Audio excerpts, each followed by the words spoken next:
Kita sekarang bikinnya yang pendek-pendek aja deh.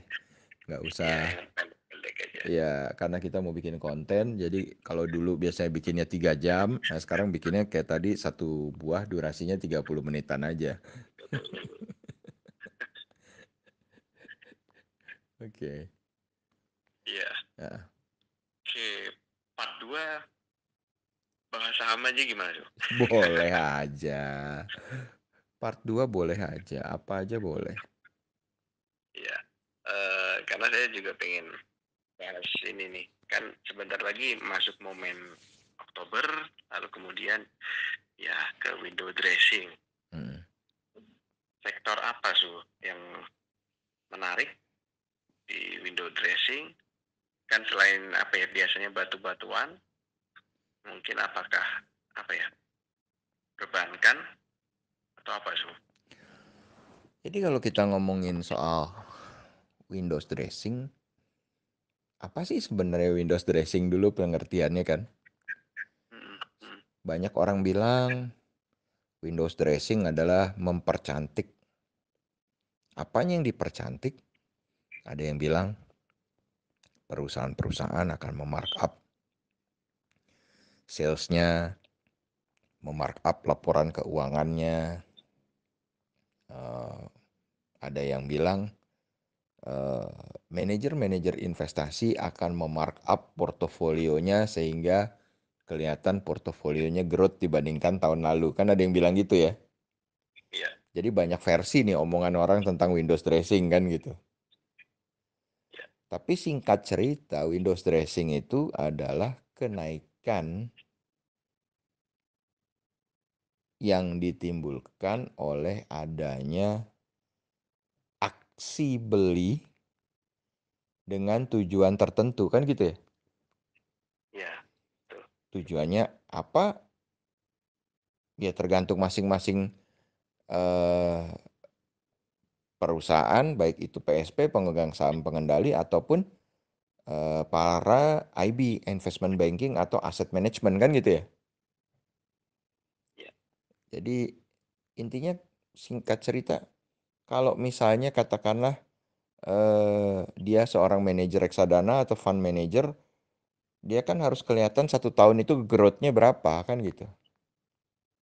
Iya.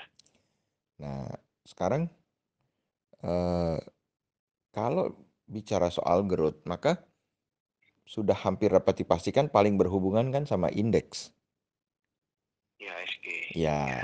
nggak mungkin ada growth kalau IHSG-nya nggak jalan. Iya. Jadi pemicu pertama IHSG jalan ya udah pasti perbankan. Artinya kalau ada yang jalan duluan pasti perbankan, Perbankan ya. bukan yang lain. Dalam hal ini lokomotifnya kemungkinan besar adalah BRI. BBRI yang habis memperkecil Revisi. PBV-nya. Dengan right issue kan memperkecil PBV. Ya, ya. Artinya akan ada sentimen yang sangat baik untuk BBRI tahun ini di sektor perbankan. Tapi ya kembali lagi, apa benar Big Fund memang mau ngegenjot BBRI? Karena kalau dilihat kemarin aja di penutupan, BRI transaksinya lebih Rekor. dari 2 triliun kan gitu kan. Ya. Kencang sendiri gitu kan. Jadi apakah betul emang Big Fund udah mulai serok, udah mulai ngumpulin? Kita nggak tahu kan. Nah biasanya eh, di Windows Dressing, sehabis perbankan naik, biasanya habis itu akan diikuti sama konstruksi dan batu-batuan. Hmm. Karena konstruksi selalu diuntungkan dengan berita adanya pembayaran proyek pemerintah di akhir tahun kan gitu ya. Tahu.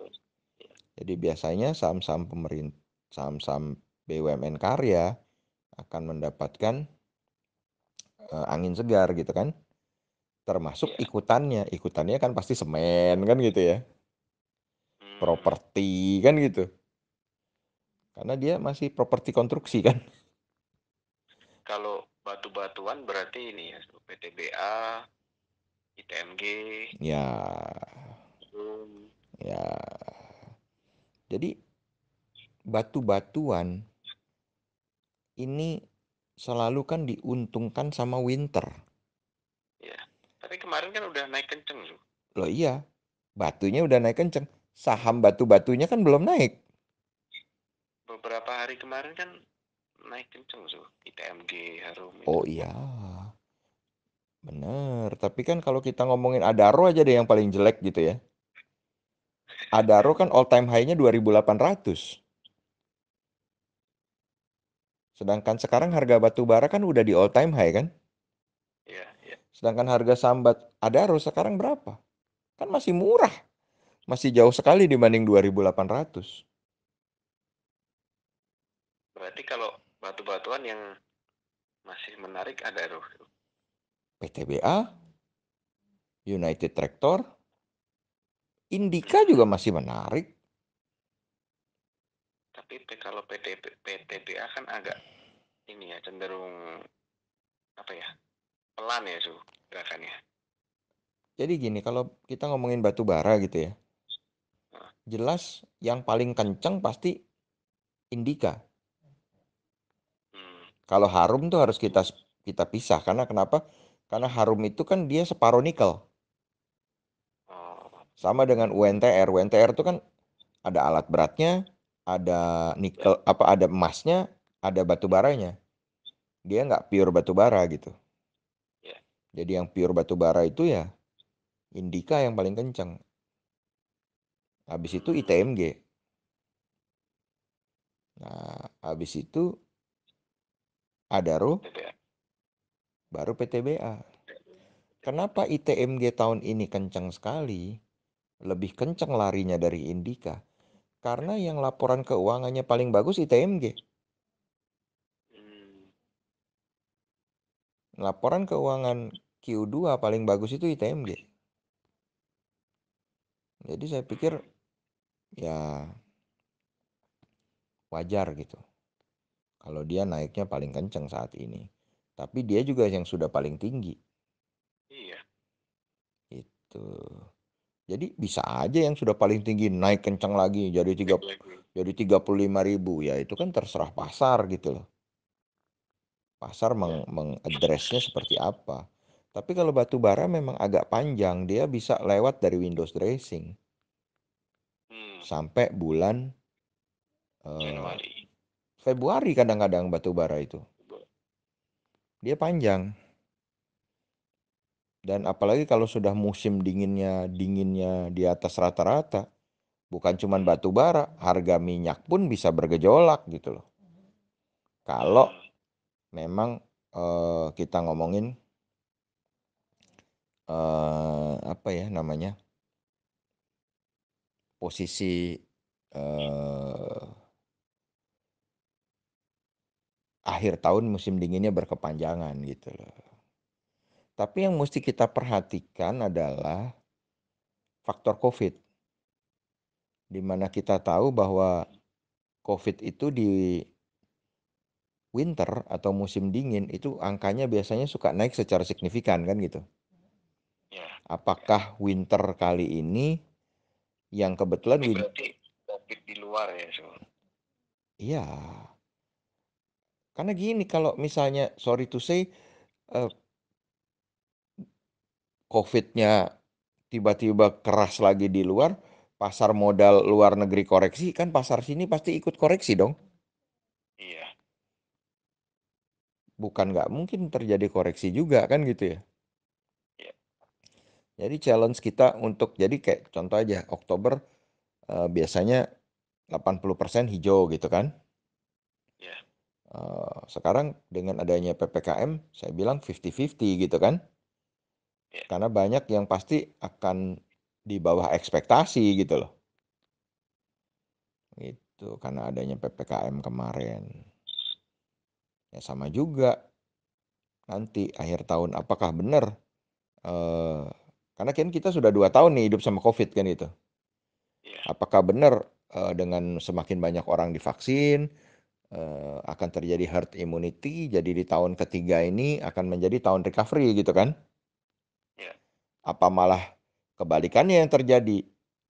Ada one last punch gitu, pukulan terakhir sebelum benar-benar reda gitu kan kita nggak tahu gitu kan. Gelombang ketiga itu Iya, ya. karena kalau kita lihat sejarah dulu flu Spanyol yang paling banyak makan korban kan yang gelombang kedua dan gelombang ketiga kan Iya. gitu. Jadi Dan apa itu kan kalau nggak salah beresnya sampai 5 tahun ya, 3 tahun sih? 3 tahun.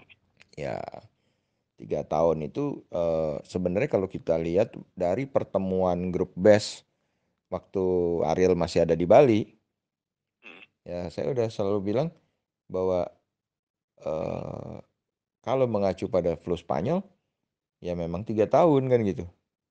ya. Dan dulu kita semua nggak berpikir bahwa ini ya jadi kayak flu Spanyol 3 tahun gitu loh. Hmm. Karena memang Kalau sampai 3 tahun baru baru separuh jalan nih so. ya enggak lah, kan Kan mulainya kan dari Maret. enggak, mulainya Desember. Oh, yang dari globalnya ya. Ya, kita kan bilang virus ini kan mulainya dari Desember. Iya, Dari iya, Desember 2019 sebenarnya kan. iya. Jadi Desember 2021 ini udah 2 tahun. Nah, Hmm. kita sih berharap, berdoa, ya jangan ada gelombang ketiga gitu loh. Udah cukup, Sampai kuartal 4 ini ya. ya udah cukup lah. Delta ini Iya, aja udah terakhir gitu loh. iya, iya. Jangan ada lagi yang aneh-aneh supaya ekonomi dunia recovery, ekonomi Indonesia recovery gitu kan. Iya. Ya kita semua bisa memulai hidup yang ya Normal. normal lah walaupun ya New World Iya, Order katanya atau hidup cara baru atau apalah namanya gitu kan. iya, Dan nggak banyak yang mengambil kesempatan dalam kesempitan gitu kan. iya. Itu aja sih. Ke- Berarti untuk window dressing, Big Bang yang pasti ya Sur ya. BBRI, BMRI, ya BBNI, BBCA. ya kalau memang misalnya ada niatan untuk mengangkat IHSG di mana saya sering sampaikan IHSG Ya, ini loh udah dari tahun 2018 nggak pernah all time high kan gitu kan. ya, ya. Kalau tahun ini nggak dikasih all time high lagi berarti 3 tahun nggak ada all time high kan gitu. Mm-mm. Ya berarti kan rapotnya IHSG kurang baik di mata investor kan. Apakah mau di tahun ini dibikinkan all time high baru? Nggak ada yang tahu gitu kan. Ya, Kalau mau dibikinkan all time high baru jelas yang pertama Oktober ini harus bullish dulu gitu kan. ya. Ya, sampai 64 gitu kan. Nah, November koreksi sedikit, nanti ngegas lagi di Desember Januari. Nah, yang ngegasnya ya pakai perbankan kan gitu. Kalau BBCA gimana tuh? Kan sudah katanya stock split ya, Oktober nanti. Ya kembali lagi nih, apakah stock splitnya akan dinilai positif atau negatif sama pasar? Itu yang pertama. Terus yang Ya, kedua yang harus dilihat juga, BCA ini kan boleh dibilang bobotnya paling besar di IHSG. betul. Apakah dia akan jadi leader atau akan jadi laggard? Maksudnya Lagarde gini, dia bisa jadi memang yang akan menaikkan indeks, tapi dia juga bisa jadi yang menahan indeks gitu loh. Ya, Jadi ya. yang lain-lain naik, dia turun. Yang lain-lain naik, dia turun gitu kan. Biar nggak terlalu bablas Kekencengan. naiknya gitu. Ya, biar nggak terlalu kekencengan. Bisa juga. Jadi Jadi dia, jadi jadi remnya. ya dia yang jadi Lagarde-nya, jadi remnya. Jadi, Ah, jadi kan kita berusaha berpikir bukan kacamata kita, pakai kacamata orang lain gitu loh. ya. Ya ini kacamata ya para big fund atau big fish gitu kan. Nah, Gitu. sebulan ini BCA kayaknya ditahan di 33 terus turun paling sampai 32.500, 32.400, nanti naik lagi kayak flat di 33 terus gitu. Ya karena Kayak IHSG-nya kan juga, vakum terus. IHSG-nya Heeh. kan nggak kemana-mana juga. Nah, Hmm. kalau kita lihat kan dalam 1 bulan terakhir ini Big Fun, Big Fish kayaknya sibuk naikin Telkom kan? Dari tiga, Telkom ya. iya dari 33 ke 35 kan? Ya. Nah, sekarang Telkomnya udah di 35, nah tinggal kemarin BBRI yang diangkat kan gitu kan? Ya. Nah BBRI-nya ini mau diangkat sampai berapa kan gitu? Tapi kalau BBRI-nya diangkat, Big Bang lainnya cenderung stuck ya, Suf. Saya rasa kalau kalau BNI sama BMRI kan nggak ada pengaruh.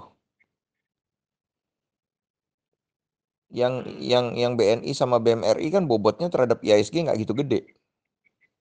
Ya. Yang Ya. bahayanya itu kan BCA-nya gitu. Kalau Ya. IHSG-nya memang mau disentak lari ya pasti BRI dan BCA jalan bersama. Tapi kalau BCA mau dijadiin remnya, ya BCA-nya direm. Ya. Atau bergantian BRI dulu dinaikin, nanti giliran habis BCA stock split, BRI diturunin sedikit, BCA yang dinaikin. Hmm. Karena nggak bisa gitu.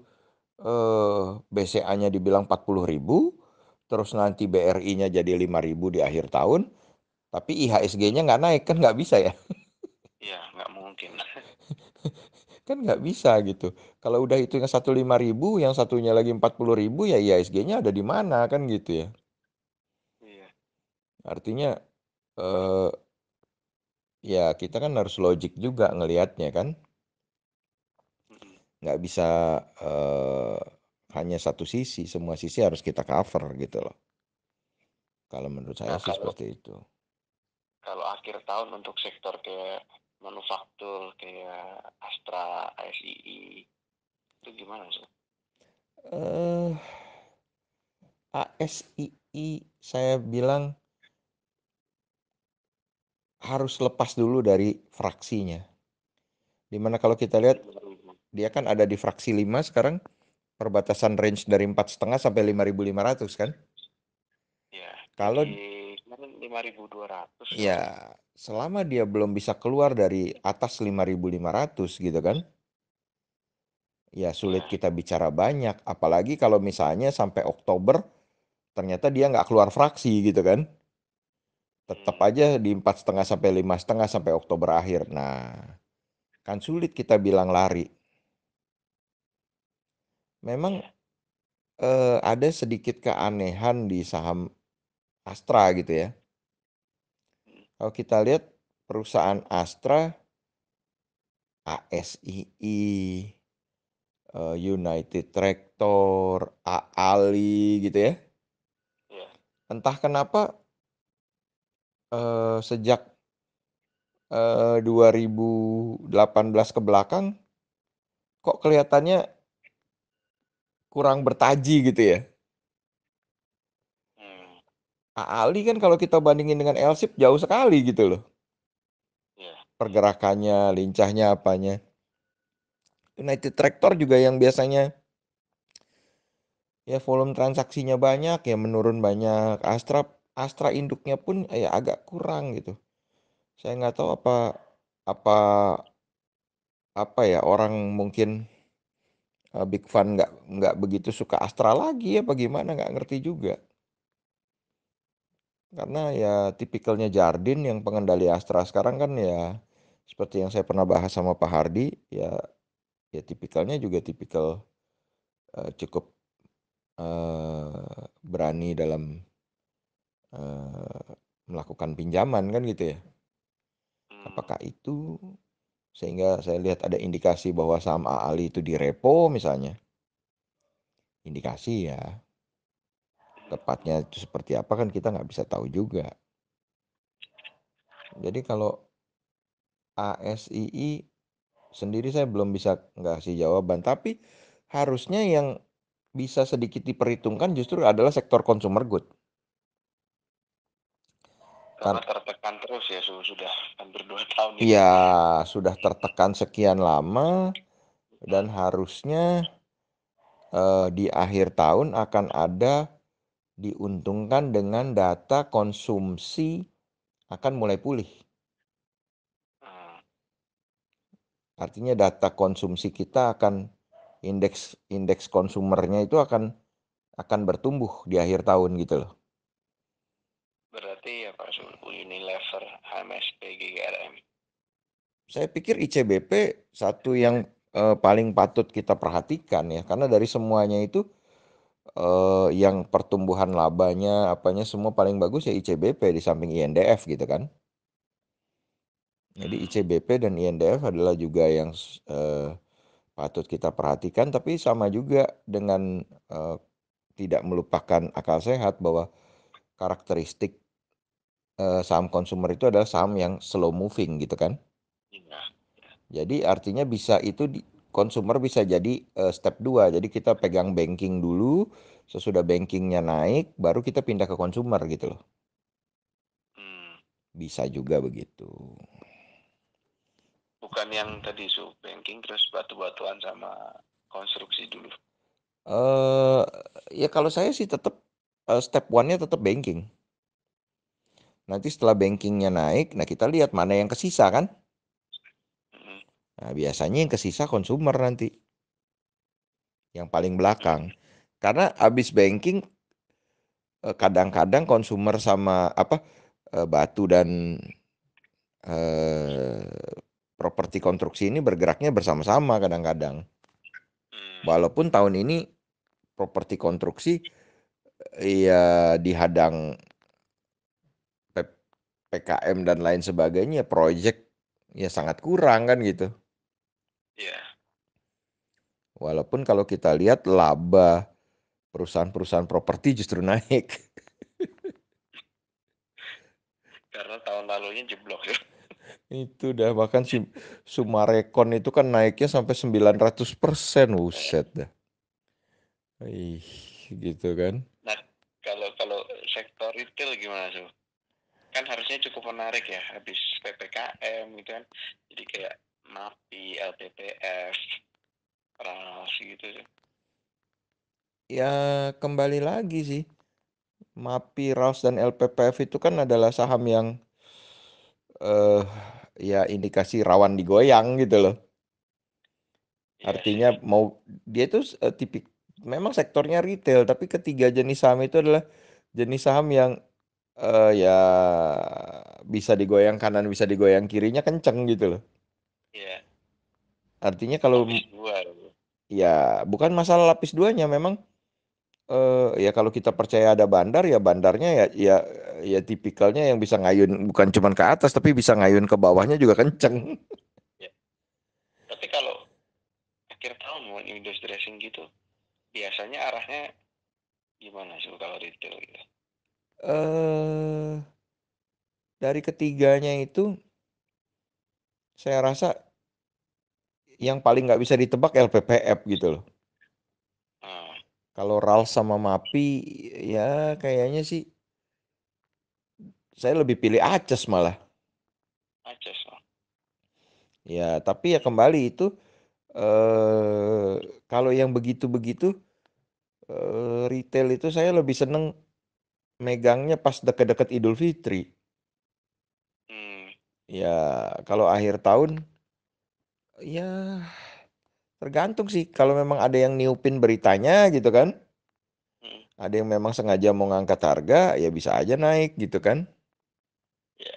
Ya, terutama yang patut diwaspadai ya itu grup LIPO itu LPPF sama MPPA kan yang bisa naik Hmm. turun dengan mudah gitu kan. Ya. Lebih mudah daripada RALS dan MAPI gitu kan. Ya. Dan kelihatannya memang ada kecenderungan grup LIPO memang pelan-pelan ini beberapa sahamnya kan ya mulai dinaik turunkan kan gitu. Itu. Jadi intinya sih sebenarnya semua saham ketika Windows dressing eh, saya yakin ada kenaikan. Hmm. Cuman yang mana yang kita mau pegang dan yang mana dulu gitu loh. Ya. Karena kalau pakai prinsip yang lama ya eh, pasti yang pertama muncul adalah eh, saham-saham perbankan. Nah, saham-saham perbankan lah yang pasti menggerakkan indeks, baru ikutannya. Cuman saya rasa puncaknya Windows dressing kali ini adalah minggu pertama atau minggu kedua Januari gitu. Mungkin ya. Nggak tahu apakah benar apa enggak. Habis itu Fedway. Tergantung berita di luar negeri, terutama masalah COVID ya. Itu. Cuman kita berharap sekali bahwa IHSG akan mencapai all time high-nya di tahun ini. Berharap ya. Ya. Nah, kalkulasinya baru bisa kita mulai nanti di Oktober. Oktober Ya. IHSG-nya sampai berapa? Kalau sekarang masih berharap, belum bisa kalkulasi. Kalau sekarang kan masih di 61 kan, Su. Ya, artinya kita lihat di Oktober dia bisa terbang sampai mana kan gitu. Kalau dia nggak bisa naik secara signifikan ya berat peluangnya mencapai all time high kan gitu. Hmm. Gitu. Kalau mencapai all time high berarti ke berapa? 67 67. ke atas. Ya, 67 sekarang 61 berarti 10% kan? 6, ya 10%. Ya, nggak Masih, mudah. iya, 3 bulan 10%. Gede. Nggak bisa ngitung begitu juga karena kan November cenderung koreksi kan? Koreksi ya, iya, iya, Karena pasar luarnya juga cenderung koreksi. iya, Gitu. Kalau kita lihat seasonality IHSG, bahkan bulan November itu yang lebih sering merah ketimbang bulan Mei loh. iya, Gitu. 10 tahun terakhir kita bilang November itu adalah bulan yang paling merah dari semua bulan yang ada di IHSG. Gitu. hmm. Itu Tapi bisa. tetap lebih lebih lebih merah September kan, Su? Oh enggak, lebih merah November. November, Kan bisa lihat di Stockbit lah yang paling gampang. ya.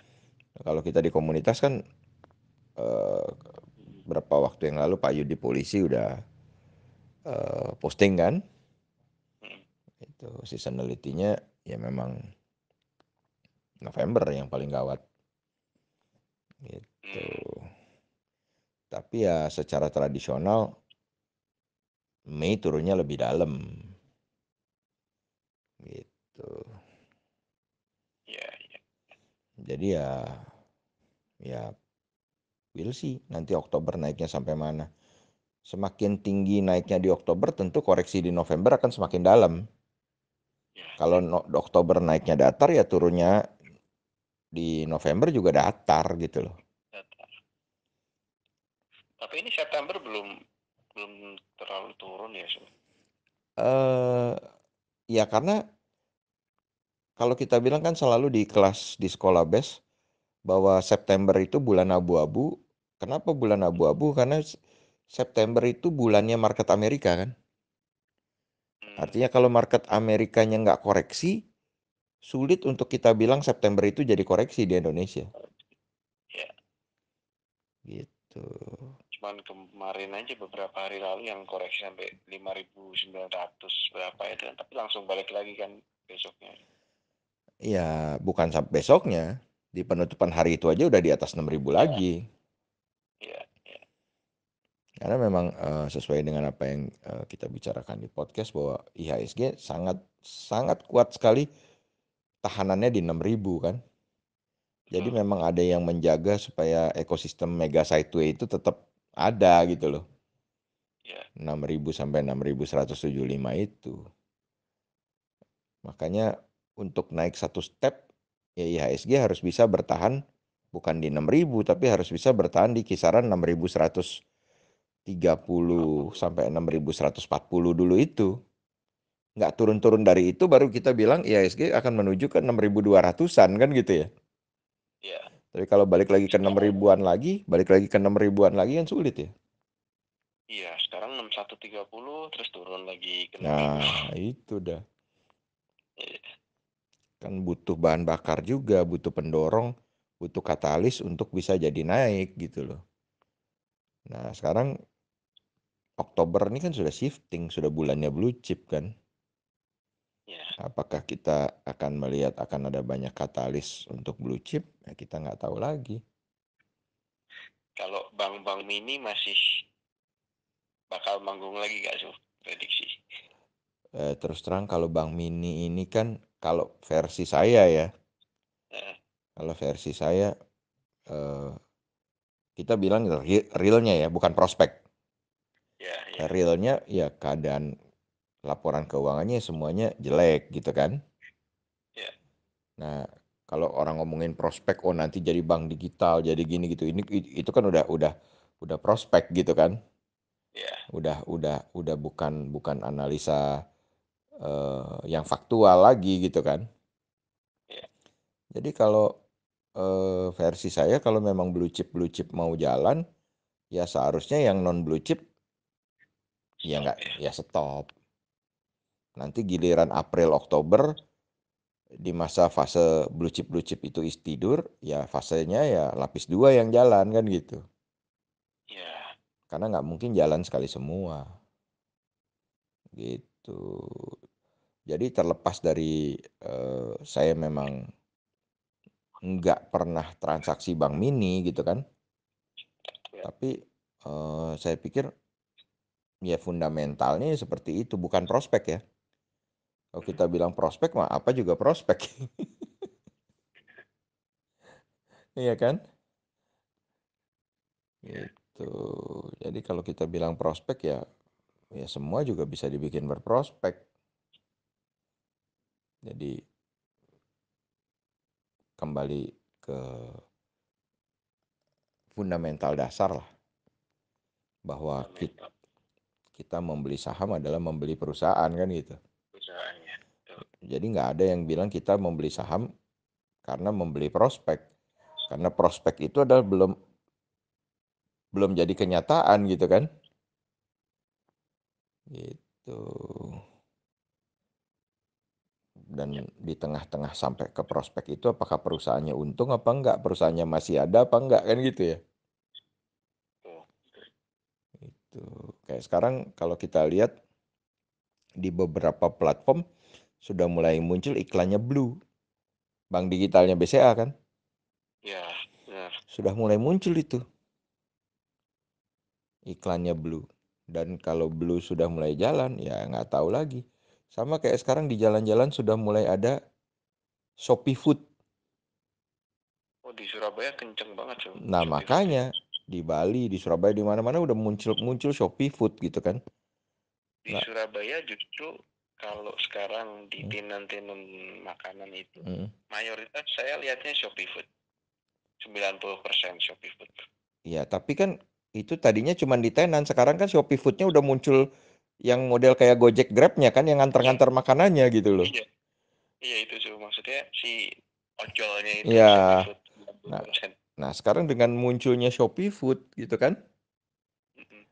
ya artinya kan Grab, Gojek ya dapat pesaing tangguh, Iya. pesaing yang ya bukan abal-abal gitu loh. Mm-mm. Artinya ya kompetisi akan semakin ketat, sedangkan Grab Gojek sudah terlanjur bakar uang banyak Iya, gitu kan. Akan seperti apa itu kompetisinya? Apakah bisa semuanya tumbuh? Apakah akan ada yang saling bunuh, akan ada yang tumbang kan gitu. iya, Contoh aja kalau kita lihat memang ada Lazada, ada Bukalapak, ada Blibli gitu kan. iya. Banyaklah platform e-commerce. Tapi apakah 10 tahun lagi atau 5 tahun lagi deh, Lazada dan lain-lain Bukalapak itu masih ada? Kan nggak ada yang tahu. Iya, iya, Apakah akan bangkrut? Ataukah akan merger, akan tumbang? Kan nggak ada yang tahu. Nggak ada yang tahu. Kayak sekarang tiba-tiba RMBA, dengar beritanya? RMBA mau go private? oh iya mau go private. Ya betul, mau go private. Mm. Ya nggak tahu juga kalau HMSP nanti mau tiba-tiba mau go private. Makanya harganya turun terus ya. Iya diturunin terus tiba-tiba dia mau go private untuk diangkat gitu kan. Ya Mm. nggak tahu juga, kita nggak tahu kan. Tapi kecurigaan kita bisa sedikit berkurang karena gudang garam juga harganya turun terus gitu kan. Mm. Gitu. Jadi ya memang multifaktor lah ya kalau kita ngomongin soal saham. Multifaktor juga kalau kita ngomongin soal Windows dressing. Tapi akar yang harus dicari adalah IHSG-nya mau kemana. Karena kalau kita bicara IHSG, kita bicara pengangkatan itu kapan terjadinya. Kalau terjadi pas Windows dressing ya berarti ya all time high mungkin aja terjadi. Gitu. Tapi kalau Desember pasti naik ya Sul ya. Secara kalendermologinya itu selama ini selalu naik ya Sul. Yes, Kalau Desember hampir pasti hijau. Desember hampir pasti hijau. Walaupun kadang-kadang minggu kedua, minggu ketiga suka dikocok gitu ya. Suka terjadi kayak penurunan sedikit, baru ntar naik lagi di ujungnya gitu kan. Ya. Yang sering dipanggil Santa Claus Rally gitu kan. Ya. Tapi kan kembali lagi, history, memang ada yang bilang history repeat itself, sejarah akan berulang kembali. Ya. Tapi kan tiap tahun keadaan bisa berbeda gitu loh. Ya. Terutama dalam 2 tahun terakhir ini, semua prediksi yang ada di masa lalu bisa berubah karena ada COVID. Jadi ya kembali lagi berpikir dengan rasional, kita harus berpikir jernih gitu, nggak bisa menyamaratakan data yang dulu ke yang sekarang gitu loh. Itu sebenarnya. Iya. Oke, so ada gambaran buat ini nih, window dressing. Ya karena kan kita sendiri nggak tahu sebenarnya dengan window dressing ini, perusahaan-perusahaan yang akan di window dressing ini sebenarnya keadaan realnya kayak apa kan nggak tahu gitu loh. Iya. Sudah seberapa dalam lukanya selama 2 tahun ini. Iya. Karena saya rasa banyak mungkin perusahaan yang masih ada namanya di Bursa Efek, perusahaannya mungkin udah bangkrut atau setengah bangkrut kan karena kena pandemi ini kan. Iya. Gitu. Jadi ya memang susah sekali gitu loh. Jadi ada yang financially bangkrut, ada yang jatuh tempo utangnya, ada yang ini kan bisa dilihat hampir boleh dibilang lebih dari 20% perusahaan yang ada di pasar modal Indonesia saat ini kalau nggak stock split right issue kan. Iya. Semua right issue semua gitu loh. Karena pada nggak punya duit gitu loh. Cari tambahan modal. Iya. Nah disitulah yang jadinya udah kelihatan bahwa banyak tuh yang megap-megap udah. Banyak banget yang udah megap-megap. Nah ini kan perlu disikapi dengan hati-hati juga bagi kita para trader dan investor gitu loh. Iya. Ya apalagi kalau memang benar nanti ya itu ada kode broker dihapus, ada yang Jadinya kapan sih kode broker dihapus? ya nggak tahu lah diundur terus kan. Terus nanti Iya kan kemarin katanya dulu kan Juli atau apa. ya terus ada yang bilang nanti kembali simetris, naik atas 25 turun 25. Terus jam bursa akan kembali dinormalkan gitu kan. Sampai jam 4 WIB Ketika nanti atau jam 5 WITA ya kan. ketika nanti diberlakukan simetris lagi, kemungkinan terjadi koreksi ya Saya indeksnya. saya rasa sih kembali lagi ke pasar menyikapinya akan seperti apa gitu loh. Nah, Pasar akan menyikapinya seperti apa? Apakah menyambut baik itu apa malah jadi tambah buruk? Karena dilepas, dikembalikan seperti awal, justru menurut saya bisa meningkatkan citra bursa Indonesia gitu loh. Di mata asing terutama ya. Bahwa bursa Indonesia itu nggak terlalu diproteksi sama regulator gitu loh. Kalau sekarang kan kesannya bursa Indonesia betul-betul diproteksi sama regulator kan. Nggak ada short sale, terus jam bursanya pendek, kemudian diberi kelonggaran ada kode broker. Kalau kita lihat bursa Amerika, bursa Jepang mana ada kode broker ya kan? Iya. Terus tidak simetris, ada trading halt kayak gitu loh. Jadi itu membuat ya memang bursa kita terlihat kurang menarik di mata investor global karena ya terlalu diproteksi gitu loh. Justru mungkin ketika dibuka proteksinya, yang pada pergi dari Indonesia akan balik lagi ke Indonesia gitu loh. Hmm, Bisa jadi, who knows. iya. Gitu. Jadi ya itulah sekilas tentang Windows dressing. Ya, paling nggak bisa buat prepare langsung. Berarti Januari bersih-bersih ya, so. Ya seperti biasa di kalendermologi dan tahun kemarin tepat kita Januari minggu ketiga ya biasanya kita cuci piring dulu kan Ya, ya. sambil kita menunggu Februari ada apa kan gitu. Jadi ya jangan sampai untung yang udah di kantong keluar lagi itu kan intinya kan. Iya, betul. Karena kita nggak tahu bursanya ini sampai kapan settle down. Sampai kapan bursanya ini eh, tenang gitu. Karena kan masih ada satu gejolak yang belum selesai yaitu tapering itu kan. Ya. Atau Tapi yang katanya mau pertengahan tahun depan. ya itu kan kita nggak tahu kapan. Kapan Iya. tapering, kapan hiperinflasi di Amerika terjadi kan gitu ya. Iya. Ya kita masih menunggu itu kan. Jadi ya so far so good sih sebenarnya sampai saat ini tapi kan nggak tahu lagi nanti.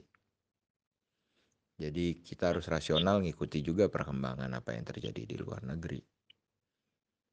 Itu. Ya. Oke, Oke, saya pikir so. cukup ya kita kali ini Ah, 2 episode aja. Thank you very siap. much Thank you, so, bincang-bincangnya. pencerahannya. Iya, Ya. sehat selalu Ya. Ariel. Sehat-sehat, so. Iya, Selamat malam. sampai ketemu Selamat lagi istirahat, nanti. so. Ya. Oke, thank you.